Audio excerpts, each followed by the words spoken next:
गुरु प्यारी साध संगत जी, आज फिर से एक सुंदर सी साखी आप सभी को सुनाने जा रही हूँ। गुरु प्यारी साध संगत जी, हम सब ने ये कहावत तो सुनी होगी कि अकेला चना भार नहीं फोड़ सकता, लेकिन क्या इसकी वजह से कोशिश करनी छोड़ देनी चाहिए? अगर सब लोग हाथ पर हाथ रखकर बैठ जाएंगे तो अच्छे काम कौन करेगा? बुराई से हमें कौन बचाएगा? आप याद कीजिए, उस समय को याद कीजिए जब हमारा भारत गुलाम बन गया था और हम लोग अत्याचारों को सह रहे थे। और उस समय कितने ना जाने शूरवीर थे। पूरी जनसंख्या ने तो आवाज़ नहीं उठाई थी, लेकिन जो हमारे शूरवीर थे, जो कि कुछ एक ही थे, जिनमें नाम भगत सिंह जी का है, सुभाष चंद्र बोस जी का भी है, बहुत सारे अनगिनत ऐसे लोग हैं जिन्होंने आवाज़ उठाई और उनकी ही अच्छाई करने की वजह से, उनकी देश के लिए सेवा करने की वजह से, देश के लिए कुर्बानी देने की वजह से ही हम लोग आज आज़ादी की सांसें ले रहे हैं। अगर वो लोग भी ऐसा ही सोच लेते कि अकेला चना भार नहीं फोड़ सकता, तो वो भी आवाज़ न उठाते। यूं ही पहले की तरह हमारा भारत गुलाम बना रहता। यूं ही हमारी माँ, बहनों और बेटियों के साथ अत्याचार हो रहे होते और आज हम चैन की सांस ना ले रहे होते। आज का इंसान ना जाने कितना मतलबी होकर रह गया है, कितना मतलबी, कितना जालसाज होकर रह गया है। गुरु प्यारी साध संगत जी, आज की जो साखी है वो इसी बारे में है कि अकेला चना भाड़ फोड़ सकता है, फोड़ ना सके उसको एक खरोच तो ज़रूर लगा सकता है, और उस खरोच पर बार बार और चने मिलकर भी कोशिश करें तो वो चने के भाड़ को फोड़ भी सकते हैं। तो आइए गुरु प्यारी साध संगत जी, सुनते हैं आज की ये सुंदर सी साखी। इससे पहले मैं आप सबको एक बात और कहना चाहूँगी। मुझे ये बात बहुत अच्छी लगती है और आप भी इसको अपने जीवन में धारें कि कभी भी अपने बारे में किसी को सफाई देने में समय व्यर्थ ना करें। मैं अक्सर ऐसे मासूम लोगों को देखती हूँ, बेचारे हमेशा वो अपनी सफाई देने में लगे रहते हैं क्योंकि वो ये चाहते हैं कि कोई उन्हें गलत ना समझे। लेकिन उन भोलों को ये नहीं पता कि जिन्होंने आपके बारे में गलत सोचना है, आप कितना भी अच्छा बोलते रहें, कितना भी अपने बारे में सफाई देते रहें, वो कभी आपको अच्छा कह ही नहीं सकते, क्योंकि वो तो आपको नीचा ही दिखाना चाहते हैं। वो आपके बारे में एक धारणा बना चुके हैं, वो कभी आपको अच्छा मानेंगे ही नहीं।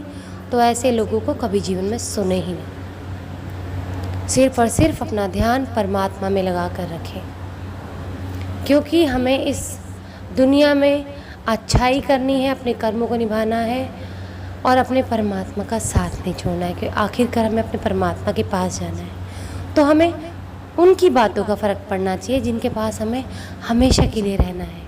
इन लोगों की बातों का कोई फ़र्क नहीं पड़ना चाहिए। तो आइए गुरु प्यारी साध संगत जी, सुनते हैं आज की ये सुंदर सी साखी। ये कहानी है शर्मा जी की। शर्मा जी बहुत ही नेक दिल, बहुत प्यारे इंसान, बुज़ुर्ग थे। उनकी रिटायरमेंट होने वाली थी ऑफिस से। उनकी एक बहुत पुरानी आदत थी, वो हमेशा जब भी घर से निकला करते थे अपने ऑफिस के लिए, तो कोई भी इंसान अगर उन्हें मजबूर, लाचार या ज़रूरतमंद दिखता था तो उसकी वो मदद करके निकला करते थे, चाहे ऑफिस के लिए वो कितने भी लेट हो जाएं। आज की मतलबी दुनिया में कोई नहीं करता। हर एक कोई सोचता है भाई हमें पैसा कमाना है, हमें डांट पड़ेगी, हम नहीं जाएंगे भाई लेट, हम तो अपना टाइम से निकलेंगे। लेकिन शर्मा जी हर बार, हर रोज़ डांट खा लिया करते, लेकिन उन्हें कोई फ़र्क नहीं पड़ता। कहते थे मुझे तो परमार्थ करना है, मुझे जन जन की सेवा करनी है, मेरे को दिन में समय नहीं लगता पूजा पाठ करने का, तो मैं परमात्मा के अंश की ही सेवा कर लूँ, ये मेरे लिए सबसे बड़ी चीज़ है। और उसके लिए ये छोटी मोटी डांट का मुझे कौन सा फ़र्क पड़ने वाला है, कौन सा मेरे बाल झड़ जाएंगे उससे, कौन सा मेरे पेट में आते कम हो जाएंगी। बोलने वालों को बोलने दो। अब गुरुपेरी साध संगत जी शर्मा जी के इस नेचर को सबसे बड़े बॉस तो समझते थे, लेकिन जो उससे छोटे बॉस थे, जो शर्मा जी के बॉस थे, तो उनको इस बात से प्रॉब्लम होने लगी, क्योंकि बाकी का स्टाफ कहता था कि आप हम सबको तो लेट आने पे बोलते हो, लेकिन शर्मा जी को नहीं बोलते, शर्मा जी को क्यों नहीं आप डांटते हो। अब बॉस को भी ये भी बात फील होने लगी कि बात तो सही कह रहा है स्टाफ, अब इस तरह से मैं शर्मा जी को नहीं कहूँगा तो कहीं बाकी का स्टाफ भी लेट ना आने लगे, उन पर भी गलत प्रभाव पड़ेगा, और इस तरह से तो ऑफिस का काम सफ़र करेगा। उन्होंने शर्मा जी को कहा और शर्मा जी फिर से लेट आने लगे। अब इससे उन्होंने बड़े बॉस से शिकायत की। बड़े बॉस ने कहा कोई बात नहीं, शर्मा जी एक अच्छे इंसान है, आप उनको कुछ मत कहो, बहुत सालों से हमारे यहाँ काम कर रहे हैं। लेकिन वो जो छोटे बॉस थे उनको बड़ा गुस्सा आया कि मेरी तो कहीं नहीं चली, मेरी तो कोई वैल्यू ही नहीं है, इस एम्प्लॉय के सामने बड़े बॉस ने मेरी बेइज्जती कर दी, मेरी बात को नहीं सुना उसके आगे। अब उन्होंने मन में ठान ली कि वो शर्मा जी को सबक सिखा के मानेंगे। शर्मा जी को बोल दिया कि आज के बाद आप लेट आए तो मैं आपको घर भेज दूँगा। शर्मा जी 3 दिन तो सही आए, लेकिन वीरवार वाले दिन लेट हो गए। भागते भागते बेचारे आधा 1 घंटा लेट हो गए। ऑफिस में हाँफते हुए आए और सीधा वॉचमैन ने कहा कि आपको बॉस ने बुलाया, आप बॉस के केबिन में जाएं। बॉस के केबिन में गए घबराते हुए कि आज तो न जाने क्या होगा। आप गए तो बॉस ने कहा 3 दिन की छुट्टी का आपका एप्लीकेशन तैयार है, इस पर साइन करो और चले जाओ, सीधा सोमवार को यहाँ आना, बाकी उससे पहले आने की आपको ज़रूरत नहीं है। शर्मा जी इससे पहले बेचारे कुछ कहते, चुपचाप उस एप्लीकेशन पर साइन करके चल दिए। फिर उन्हें ऐसा लगा कि घर जाके ही क्या करूँगा, उस बेचारे बच्चे को जाके ही देख लेता हूँ जो हॉस्पिटल में एडमिट है।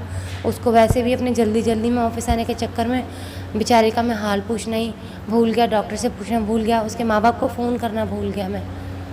न जाने वो बच्चा बेचारा कैसा होगा, उसके माँ बाप न जाने कितना उसकी चिंता कर रहे होंगे। चल पड़े हॉस्पिटल की तरफ। जाकर देखा तो वो बच्चा अच्छा था। डॉक्टर ने कहा कि आप इनके माँ बाप से मिल लीजिए, इनके माँ बाप बाहर आए खड़े हैं। शर्मा जी जैसे ही गए काउंटर पे जहाँ वो उनके माँ बाप थोड़ा सा आराम कर रहे थे, बैठे हुए थे, जैसे ही शर्मा जी उस तरफ गए, वहाँ जाकर क्या देखते हैं, वहाँ पर उनके बॉस खड़े थे, वही बॉस जिन्होंने 3 दिन के एप्लीकेशन पर उनसे साइन करवाए थे। और ये देख के डॉक्टर ने जाके बोला कि ये हैं वो शर्मा जी, इन्होंने आपके बच्चे की जान बचाई है, आज अगर ये लेकर ना आते तो आपका बच्चा शायद आपको नहीं मिलता। बॉस की आंखों में आंसू थे। बॉस ने वहीं खड़े खड़े हाथ जोड़कर कहा, मुझे माफ़ कर दो शर्मा जी, मैं आपको सबक सिखाना चाहता था, मुझे लगता था कि काम ही सब कुछ है और ऑफिस में आप लेट आते तो मैं आपको सबक सिखाना चाहता था, और क्या ही फ़र्क पड़ जाएगा ये रोज़ रोज़ के आपके परोपकार करने से, मेरे को ऐसा लगता था। लेकिन शर्मा जी फ़र्क तो पड़ता है। आज मैंने देख लिया कि एक अकेला चना भाड़ भी फोड़ सकता है।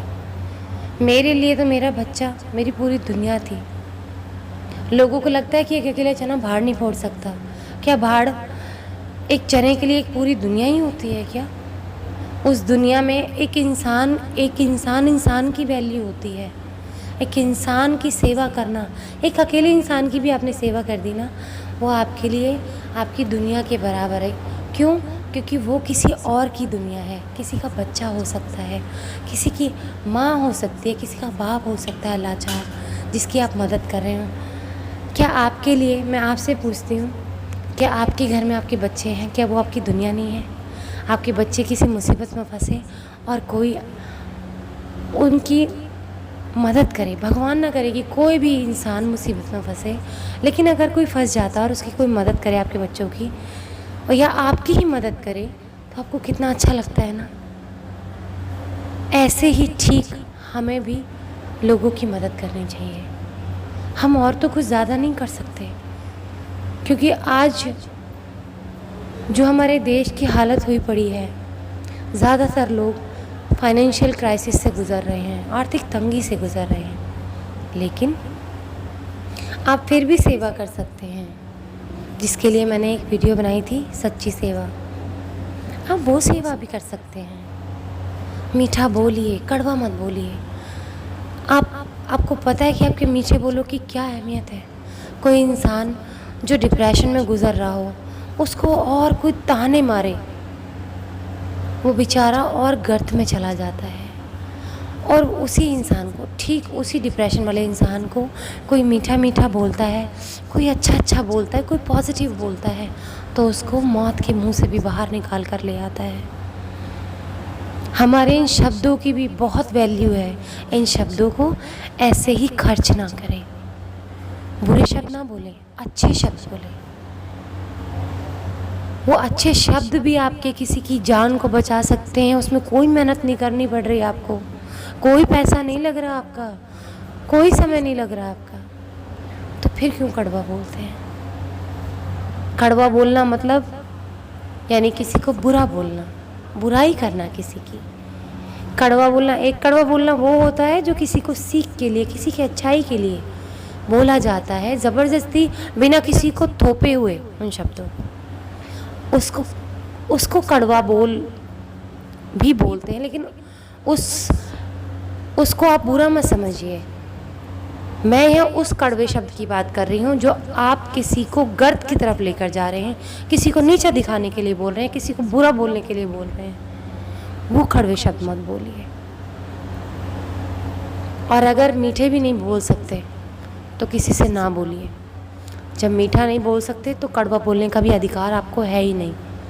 जब आप किसी के लिए अच्छा नहीं कर सकते तो आपको बुरा करने का भी अधिकार नहीं है। तो गुरु प्यारी साध संगत जी, आज इसी के साथ इस सुंदर सी साखी को यहीं समाप्त करना चाहूँगी। मिलती हूँ आपसे अपनी अगली वीडियो में नई साखी के साथ। तब तक के लिए खुश रहें, सुमिरन करते रहें, सच्ची सेवा करते रहें।